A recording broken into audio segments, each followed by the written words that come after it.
Mahigit 10,000 pulis ang ide-deploy para sa seguridad at sa inaasahang kilos protesta sa ika-4 na sona ni Pangulong Bongbong Marcos bukas. At nakatutok live si Ma'am Gonzales. Ma'am. Ivan, handa na ang iba't ibang ahensya ng gobyerno para sa State of the Nation Address o SONA ng Pangulo bukas. Nakahanda na rin naman daw yung mga magrarally. Kabuhayan, mahal ang bilihin. Bisa na nga, hindi nga kumakain. Pamurahin lang niya yung mga bilihin. Ano bilihin ba? Pagkain? Oo, lahat. Mawala na sana yung ganun gambling na yun. Kabilang ito sa mga gusto raw sana ng mga kababayan natin na matugunan ni Pangulong Bongbong Marcos sa kanyang ika-4 na State of the Nation Address bukas. Ang Batasang Pambansa Complex kung saan magsusona ang Pangulo, naka-lockdown na. Ini-inspeksyon lahat ng sasakyang pumapasok. May tent ng mga pulis sa Batasan Road. Mahigit 10,000 pulis Quezon City ang ide-deploy bukas. Handa na rin ang loob ng Batasan Complex.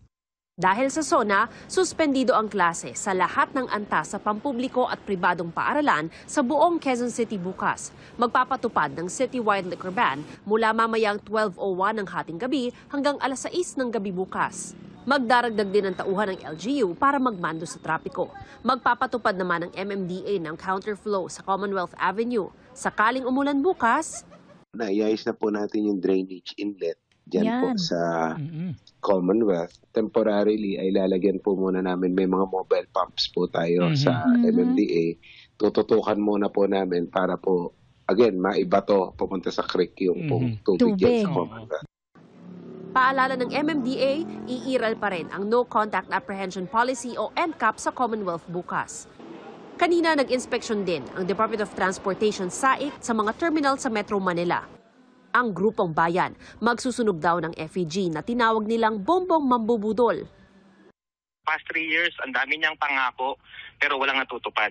Kaya yung isang kamay niya, kamay na bakal, representing yung human rights abuses, panunupil, repression, and then yung isang kamay, yung budol hat o magic hat, ito po ay kumakatawan sa mga bigong pangako. Nanawagan ng grupo na ituloy ang ICC case laban kay dating Pangulong Rodrigo Duterte at ang impeachment laban kay VP Sara.